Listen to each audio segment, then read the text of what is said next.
Assalamualaikum warahmatullahi wabarakatuh. Selamat pagi menuju siang anak-anakku kelas 3 Al-Malik dan Al-Qudus ya. Oke, kalian sekarang sudah memasuki kelas atas ya, menjadi kelas atas dari semua kelas yang ada di MI Terpadu Amanatul Ummah Kauman Ponorogo. Oke, saat ini kita akan belajar tentang Al-Quran Hadis. Semuanya silahkan dipersiapkan bukunya, buku LKS Al-Quran Hadis kelas 3 ya. Oke anak-anak, nanti untuk pelajaran Al-Quran Hadis ini nanti kalian akan belajar dengan Ustazah Dwi lagi ya. Yang mana di tahun ajaran sebelumnya Ustazah Dwi menjadi wali kelas kalian dari kelas 2 Al-Malik. Jadi tapi untuk saat ini kalian yang akan yang sekarang menjadi kelas 3 Al-Malik dan Al-Qudus, wali kelas kalian adalah Ustadz Markum dan Ustazah Anis. Oke, coba kalian buka halaman 4 ya. Halaman 4. Halaman 4 di bab pertama materinya tentang Quran surat Al-Fatihah, An-Nas, Al-Falaq dan Al-Ikhlas. Oke anak-anak, sekarang kita buka halaman 4. Kita akan membaca bersama-sama surat Al-Fatihah ya. Oke. Semuanya sudah dibuka halaman 4. Kita baca bersama-sama dengan tetap memperhatikan pelafalan dan juga panjang pendeknya ya. Oke. Ustazah hitung sampai 3. Kita nanti bersama-sama, walaupun kita berjarak jauh tapi kita bisa tetap bertatap muka melewati handphone ya. Oke, 1, 2, 3. A'udzu billahi minasy syaithanir rajim. Bismillahirrahmanirrahim.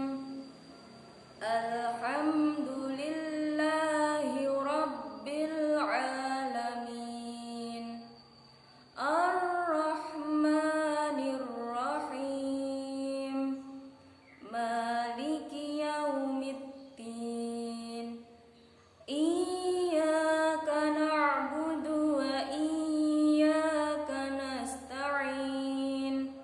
Ihdinas shiratal mustaqim. Shiratal ladzina an'amta 'alaihim ghairil maghdubi 'alaihim waladdallin. Amin. Shadaqallahul 'adzim. Oke anak-anak, itu tadi kita sudah membaca bersama-sama lantunan dari surat Al-Fatihah. Oke, yang mana arti dari surat Al-Fatihah ini kalian bisa lihat di halaman 5. Silahkan nanti dibaca ya.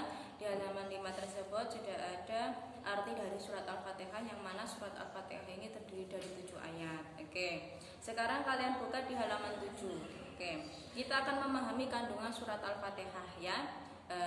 Di sini di Al-Fatihah ini artinya pembukaan. Kenapa kok diartikan pembukaan di sini, dimaksudkan apa? Karena surat ini, surat Al-Fatihah ini dibuka dan dimulainya Al-Quran. Oke, surat ini merupakan surat pertama dalam Al-Quran dan surat yang pertama-tama diturunkan dengan lengkap di antara surat-surat yang ada di dalam Al-Quran. Jadi anak-anak, yang dimaksud di sini surat Al-Quran ini, kalau kalian buka di Al-Quran kalian, pasti yang muncul pertama kali adalah, yang terlihat adalah bacaan surat Al-Fatihah.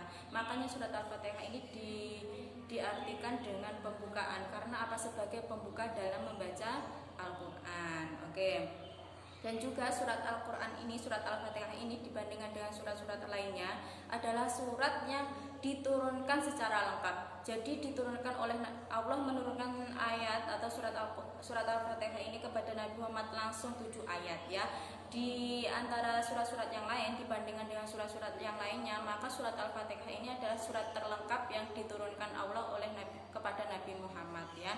Kalau surat lainnya pastinya hanya berangsur-angsur ya, tidak langsung dalam satu surat itu langsung turun semua ayatnya, tidak. Tapi untuk surat Al-Quran, surat Al-Fatihah ini turunkan langsung lengkap, langsung 7 ayat. Oke.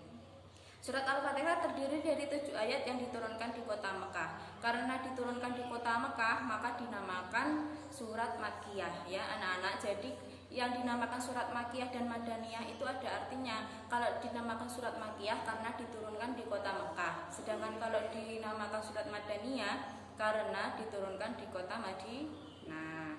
Oke. Surat Al-Fatihah dinamakan dengan Ummul Quran yang berarti induknya Al-Quran.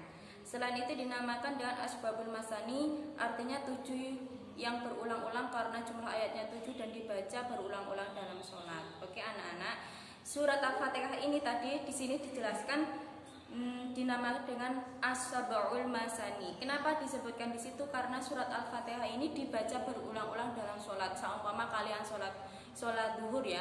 Sholat duhur ada 4 rakaat. Rakaat pertama, rakaat kedua, rakaat ketiga dan rakaat 4 kalian pastinya membaca surat Al-Fatihah semua, ya kan? Karena surat Al-Fatihah ini termasuk rukun sholat. Yang mana jika kalian tidak membaca rukun sholat, maka sholat kalian tidak sah. Makanya dinamakan Ashabul Masani, 7 ayat yang dibaca berulang-ulang. Oke. Oke, lanjutnya berikut unsur-unsur pokok yang terkandung dalam surat Al-Quran. Oke, unsur-unsur pokok yang ada dalam surat Al-Fatihah ini ada, yang pertama ada keimanan. Coba kalian buka di ayat yang kedua ya.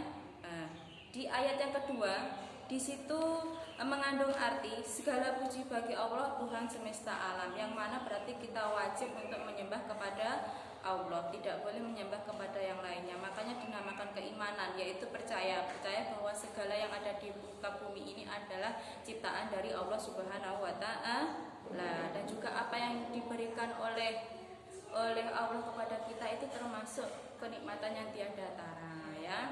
Oke, yang kedua, unsur yang kedua, yang pertama tadi keimanan, maka yang kedua ini adalah ibadah. Oke, dalam ibadah coba kalian lihat di ayat kelima. Di ayat kelima dalam surat Al-Fatihah itu artinya adalah hanya kepada Engkaulah kami menyembah dan hanya kepada Engkaulah kami memohon pertolongan. Jadi anak-anak, sebuah ibadah itu adalah segala sesuatu yang kita perbuat merupakan kepatuhan didasarkan karena Allah Subhanahu wa Ta'ala. Maksudnya adalah segala yang kita lakukan itu adalah untuk Allah Subhanahu wa Ta'ala. Dengan demikian, sholat, ibadah, hidup dan mati itu sholat, ibadah, hidup dan mati kita itu hanya untuk Allah Subhanahu wa Ta'ala. Oke. Sedangkan unsur yang ketiga yakni hukum-hukum. Manusia tentu selalu mengharapkan kebahagiaan dunia dan akhirat dengan cara mendapatkan petunjuk dari Allah Subhanahu wa Ta'ala yang disebut oleh hidayah. Oke ya. Jadi setiap manusia itu pastinya ingin merasakan hidup bahagia. Gak mungkin pengen hidup susah ya, pastinya pengen hidup yang bahagia. Nah, hidup bahagia kita ini pastinya akan tercapai apabila kita melibatkan Allah Subhanahu wa Ta'ala dalam kehidupan kita ya. Oke. Coba kalian buka di surat Al-Fatihah ayat 6 dan 7.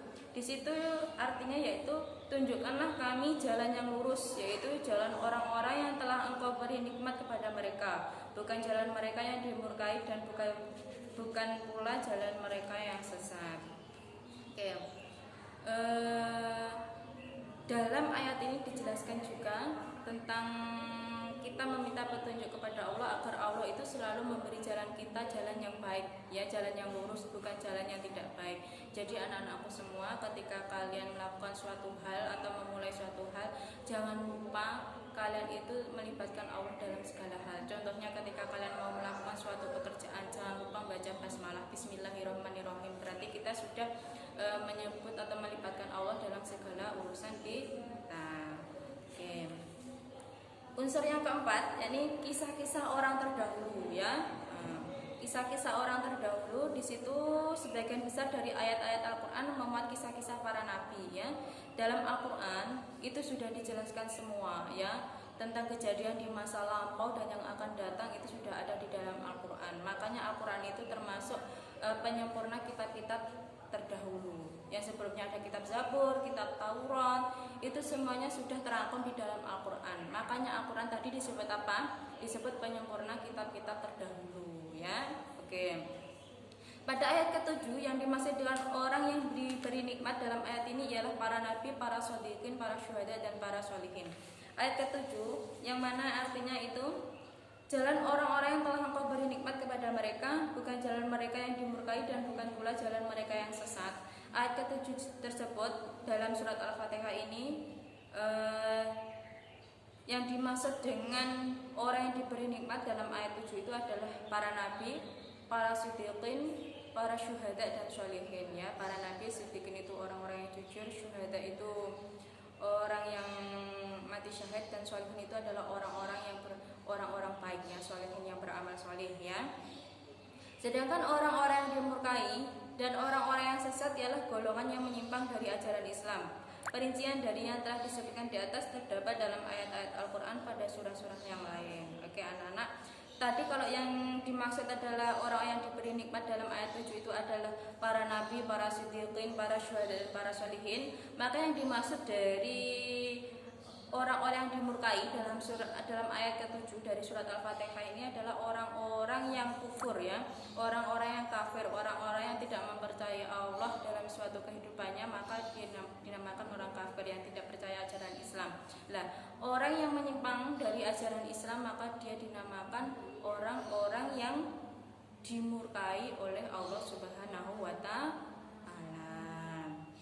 Oke, itu tadi ada empat unsur dalam surat Al-Fatihah. Yang pertama yaitu keimanan, yang kedua adalah ibadah, yang ketiga adalah hukum-hukum, yang keempat adalah kisah-kisah orang terdahulu. Oke, anak-anakku semuanya, itu tadi kandungan dari surat Al-Fatihah. Kandungan dari surat Al-Fatihah. Untuk selanjutnya silahkan anak-anak menulis. Kalau menghafalkan bisa jadi yakin kalian sudah hafal ya. Coba kalian tugasnya yaitu mengerjakan halaman 5 yang menulis surat Al-Fatihah itu. Silakan dikerjakan halaman 5 ya. Dan juga silakan yang halaman 6 itu adalah menghafal surat Al-Fatihah itu silakan dicentang yang hafal atau belum ayatnya. Oke anak-anakku, dan juga jangan lupa halaman 8 itu juga tugas ya. Silakan dikerjakan. Terima kasih untuk hari ini. Sampai berjumpa di lain waktu. Semoga pandemi ini segera berakhir, kita bisa belajar bertatap muka langsung. Oke, terima kasih untuk hari ini. Akhiran wassalamualaikum warahmatullahi wabarakatuh. Dadah.